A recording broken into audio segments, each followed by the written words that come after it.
क्या सुबह उठते ही आपके पैरों में दर्द की शिकायत रहती है? क्या आपको थोड़ी दूर चलने पर आपकी सांस फूलने लगती है और आपके पैर जवाब दे जाते हैं? अगर ये जवाब हाँ में है तो रुकिए। तो ये सिर्फ उम्र बढ़ने की निशानी नहीं है, बल्कि आपके शरीर के अंदर कुछ पोषक तत्वों की कमी के संकेत हैं। घबराने की कोई बात नहीं है, क्योंकि इसका समाधान किसी महंगी दवा या सप्लीमेंट में नहीं है, बल्कि हमारी अपनी रसोई में छुपा है। आज हम आपको 5 ऐसी देसी और ताकतवर आहार के बारे में बताएंगे जो वैज्ञानिक और पारंपरिक तौर के दृष्टिकोण से पैरों की ताकत, हड्डियों की मजबूती और मांसपेशियों के स्वास्थ्य को बेहतर बनाने में मदद करते हैं। ये सिर्फ खाने की चीज नहीं है, बल्कि आयुर्वेद में और हमारे बुजुर्गों का दिया हुआ एक अनमोल खजाना है।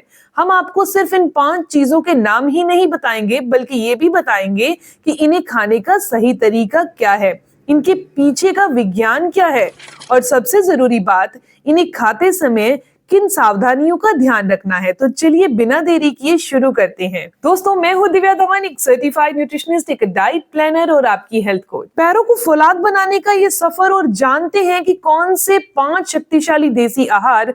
तो चलिए हमारे पहले सुपर फूड से शुरुआत करते हैं, जो कैल्शियम का एक ऐसा खजाना है जिसके सामने दूध भी फीका पड़ जाता है।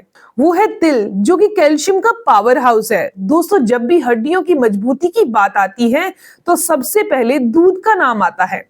लेकिन आपको जानकर हैरानी होगी कि तिल में दूध से कई गुना ज्यादा कैल्शियम होता है। 100 ग्राम तिल में लगभग 1250 मिलीग्राम कैल्शियम होता है, जबकि फुल क्रीम दूध में सामान्य मात्रा में ये सिर्फ 123 मिलीग्राम होता है। ये एक महत्वपूर्ण जानकारी है, क्योंकि बहुत सारे लोग दूध नहीं पी पाते या फिर लैक्टोज इंटॉलरेंस से ग्रसित होते हैं। तिल में केवल कैल्शियम ही नहीं, बल्कि मैग्नीशियम, फास्फोरस और जिंक जैसे मिनरल भी भरपूर मात्रा में होते हैं। ये सभी पोषक तत्व मिलकर हड्डियों के घनत्व को बढ़ाने और उन्हें खोखला होने से बचाने में महत्वपूर्ण भूमिका निभाते हैं, जिससे ओस्टियोपोरोसिस जैसी स्थिति का खतरा कम होता है। इसके अलावा तिल प्रोटीन और आवश्यक फैटी एसिड का भी एक अच्छा स्रोत है, जो मांसपेशियों में ताकत बनाए रखने के लिए बहुत जरूरी है। ये मांसपेशियों की कोशिकाओं को पोषण पहुंचाकर कमजोरी और ऐंठन को दूर करने का काम करता है। तिल का सेवन करने का सबसे आसान तरीका है कि आप रोजाना 1 चम्मच भुने हुए सफेद तिल या काले तिल को अच्छे से चबा चबा कर खाएं। इसे आप सुबह नाश्ते में खा सकते हैं। सर्दियों के दिनों में आप गुड़ के साथ भी मिलाकर लड्डू बनाकर भी खा सकते हैं। इससे शरीर को आयरन भी मिलेगा, जो खून की कमी को दूर करता है। जरूरी सावधानी, तिल में कैलोरी और फैट की मात्रा अधिक होती है, इसीलिए मोटापे से परेशान लोगों को इसका सेवन सीमित मात्रा में करना चाहिए। इसका अधिक सेवन कुछ लोगों में एलर्जी या पाचन संबंधी समस्याएं जैसे कि दस्त भी पैदा कर सकता है, इसीलिए इसकी मात्रा का ध्यान रखना बहुत जरूरी है। अब बात करते हैं दूसरे आहार की, वो है हल्दी वाला दूध। सूजन और दर्द का रामबाण इलाज है। हल्दी वाले दूध को गोल्डन मिल्क भी कहते हैं। हल्दी का जादुई गुण इसके मुख्य घटक करक्यूमिन में छुपा है, जो एक शक्तिशाली एंटी इंफ्लेमेटरी और एंटीऑक्सीडेंट है। उम्र बढ़ने के साथ शरीर में क्रोनिक इन्फ्लेमेशन यानी पुरानी सूजन बढ़ने लगती है, जो जोड़ों में दर्द, गठिया, अकड़न का मूल कारण बनती है। करक्यूमिन उन एंजाइमों को रोकता है जो शरीर में सूजन का कारण बनते हैं, जिससे जोड़ों में दर्द और सूजन से राहत मिलती है। दूध अपने आप में कैल्शियम और प्रोटीन का बेहतरीन स्रोत है, जो हड्डियों और मांसपेशियों के लिए मजबूत नींव का काम करता है। जब हल्दी और दूध एक साथ मिलते हैं तो दूध का कैल्शियम हड्डियों को मजबूती देता है। हल्दी का करक्यूमिन इन हड्डियों को सूजन और दर्द से बचाता है।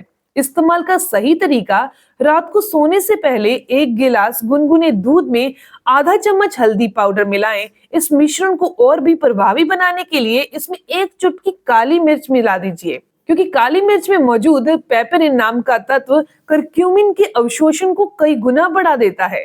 जरूरी सावधानी, जिन लोगों को लो ब्लड प्रेशर या मधुमेह की समस्या है, उन्हें हल्दी वाला दूध का सेवन डॉक्टर की सलाह के बिना नहीं करना चाहिए, क्योंकि ये ब्लड प्रेशर को और शुगर लेवल को कम करता है।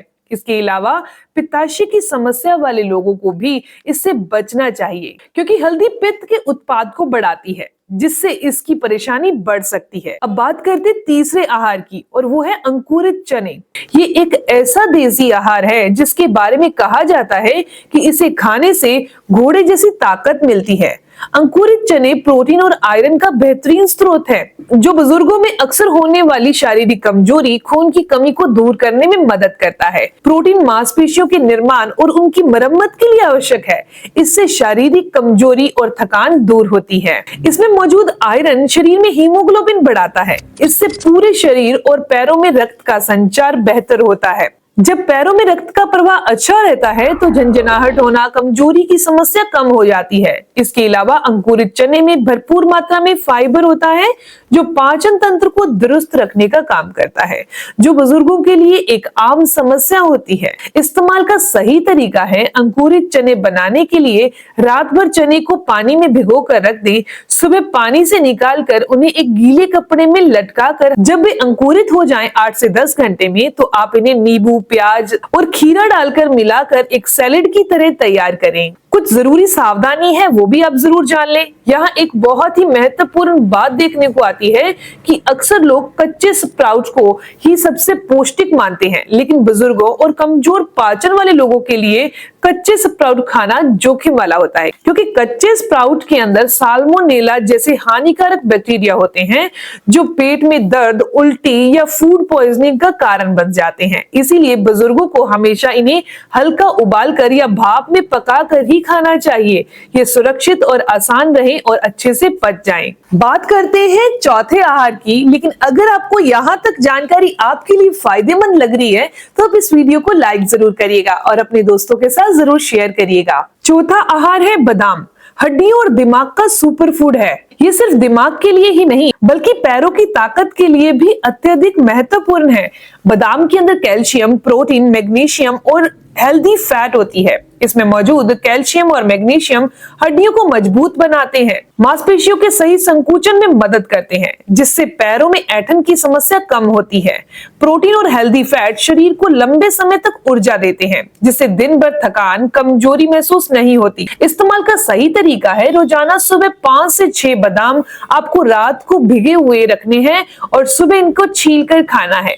बादाम का छिलका हटाकर ही खाना चाहिए, क्योंकि इसमें टैनिन नाम का तत्व होता है जो पोषक तत्वों के अवशोषण को रोकता है।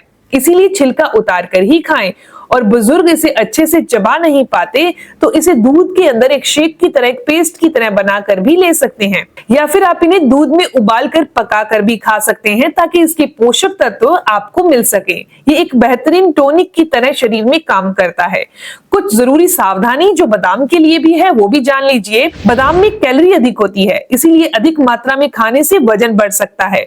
इसके अलावा जिन लोगों को किडनी में स्टोन की समस्या है उन्हें बादाम से परहेज करना चाहिए, क्योंकि इसमें ऑक्सालेट नाम का एक तत्व होता है जो स्टोन को बढ़ा सकता है। पांचवी और लास्ट चीज की बात करते हैं और वो है मेथी दाना, जो आयुर्वेद के अंदर जोड़ों के दर्द को दूर करने के लिए वरदान माना गया है। मेथी के दाने में एंटी इंफ्लेमेटरी गुण होते हैं जो सूजन और दर्द को कम करने में मदद करते हैं। खासकर गठिया जैसी समस्या में ये दर्द और सूजन में राहत देने में बहुत प्रभावी है। एक शोध में ये पता चला है कि मेथी दाना मांसपेशियों की ताकत और उनकी रिकवरी में सुधार करता है। मेथी मांसपेशियों की थकावट को दूर करते हैं, उन्हें फिर से ऊर्जावान बनाने में मदद करते हैं। इसमें फाइबर, प्रोटीन, आयरन, पोटेशियम और कैल्शियम जैसे कई महत्वपूर्ण पोषक तत्व होते हैं। इस्तेमाल का सही तरीका, मेथी का सेवन करने का सबसे अच्छा तरीका है कि आपने 1 चम्मच मेथी दाना लेना है, रात भर 1 गिलास पानी में भिगो कर रखें, सुबह खाली पेट इसका पानी पिएं और दानों को अच्छे से चबाकर खाएं। ये आपके पाचन तंत्र को भी दुरुस्त रखता है। और कुछ जरूरी सावधानी है वो भी आप जान लीजिए। मेथी दाना ब्लड शुगर और ब्लड प्रेशर दोनों को कम करने का काम करता है, इसीलिए जो लोग मधुमेह या फिर बीपी के लिए दवाई ले रहे हैं उन्हें इसका सेवन शुरू करने से पहले एक बार डॉक्टर की सलाह जरूर लेनी चाहिए। गर्भवती महिला को मेथी से परहेज करना चाहिए, क्योंकि इसकी तासीर गर्म होती है। ये उनके लिए हानिकारक हो सकता है। असली और स्थायी ताकत तब आती है जब पोषण और शारीरिक गतिविधि का मेल होता है। ये दोनों मिलकर एक दूसरे के प्रभाव को कई गुना बढ़ा देते हैं। इसीलिए इस आहार के साथ कुछ और चीजों को भी ध्यान रखना बहुत जरूरी है। अतिरिक्त देसी आहार, जैसे कि आप अपनी डाइट के अंदर केला और किशमिश ऐड करें। केले में पोटेशियम और मैग्नीशियम होता है जो मांसपेशियों को ऐंठन से राहत देता है। किशमिश में आयरन होता है जो कमजोरी को दूर करता है। इन दोनों का कॉम्बिनेशन मांसपेशियों को पोषण देता है, कमजोरी को भगाता है। चुकंदर यानी कि बीटरूट, चुकंदर में नाइट्रेट्स होते हैं जो शरीर में नाइट्रिक ऑक्साइड का उत्पादन बढ़ाते हैं। इससे रक्त वाहिनियों में रक्त का संचार बेहतर होता है। जब पैरों में रक्त का संचार अच्छा होता है तो झंझनाहट होना, कमजोरी की समस्या कम होती है। आहार के साथ साथ आपको व्यायाम भी जरूर करना है। पैदल चलना है रोजाना सिर्फ 15 से 20 मिनट के लिए, जो पैरों की मांसपेशियों और जोड़ों के लिए बहुत अच्छी कसरत है। ये रक्त संचार को बेहतर बनाती है, हड्डियों को मजबूत बनाते हैं। स्ट्रेचिंग करें और हल्की हल्का प्राणायाम करें। दिन की जो शुरुआत हो वो स्ट्रेचिंग से करें। दोस्तों, ये इन्फॉर्मेशन, ये जानकारी यहीं तक थी। मैं उम्मीद करती हूँ, आशा करती हूँ कि जानकारी आपके लिए फायदेमंद होगी। अगर आपको ये जानकारी अच्छी लगी तो इन 5 चीजों को अपनी डाइट में रैंडमली जरूर शामिल करें ताकि बहुत अच्छा इफेक्ट आपकी बॉडी पर हो सके। मिलते हैं दोस्तों नेक्स्ट वीडियो में, तब तक के लिए गुड बाय।